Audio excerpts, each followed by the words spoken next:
હવે આજે કોઠી સેક્ટરના હેરિટેજ વોકનું આયોજન છે, મોટી સંખ્યામાં વડોદરાવાસીઓ જોડાયા છે, શું કહેશો? ગુજરાતની સાંસ્કૃતિક રાજધાની એવી વડોદરા શહેર જ્યારે આખા વિશ્વ પલક પર પોતાની આગવી ઓળખ પ્રસ્થાપિત કરવા જઈ રહી છે અને આગામી દિવસોમાં જ્યારે યુનેસ્કો દ્વારા વડોદરાને હેરિટેજ સિટી સ્ક્વેરનું એક દરજ્જો મળવા જઈ રહ્યો છે, ત્યારે વડોદરાના જ સ્થાનિક ગાઈડ કે જેઓ વર્ષોથી આ પ્રકારની સેવા આપી રહ્યા છે તેઓ દ્વારા આ હેરિટેજ વોકનું આયોજન કરવામાં આવ્યું છે.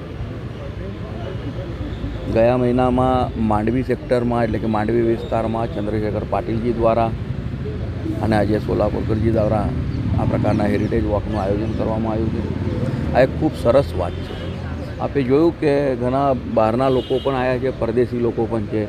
તો કોઈ પણ શહેરમાં આપણે જ્યારે જઈએ ત્યારે એ શહેરનું ઐતિહાસિક અને પૌરાણિક મહત્ત્વ સમજાવવા માટે જો કોઈ હોય તો તે આવતા બધા પ્રવાસીઓ માટે ખૂબ જ મહત્ત્વની વાત થઈ જતી હોય છે. અને આ પ્રકારની પહેલ જ્યારે ટીમ વડોદરા દ્વારા જ્યારે કરવામાં આવ્યું ત્યારે સ્વયંભૂ રીતે બધા જ લોકો જોડાયા છે. એ ખૂબ અભિનંદનની વાત છે અને એ માટે આખા વડોદરા શહેરનો ખૂબ આભાર માનું છું. અને આપના માધ્યમથી તમામ નગરજનોને પણ વિનંતી કરું કે આગામી દિવસોમાં જ્યારે પણ સોશિયલ મીડિયામાં આ પ્રકારના હેરિટેજ વોકનું માહિતી મળે તો આપણે બધા તેમાં જોડાઈએ, જેથી કરીને આપણા વડોદરાની આગવી ઓળખ આપણને થાય.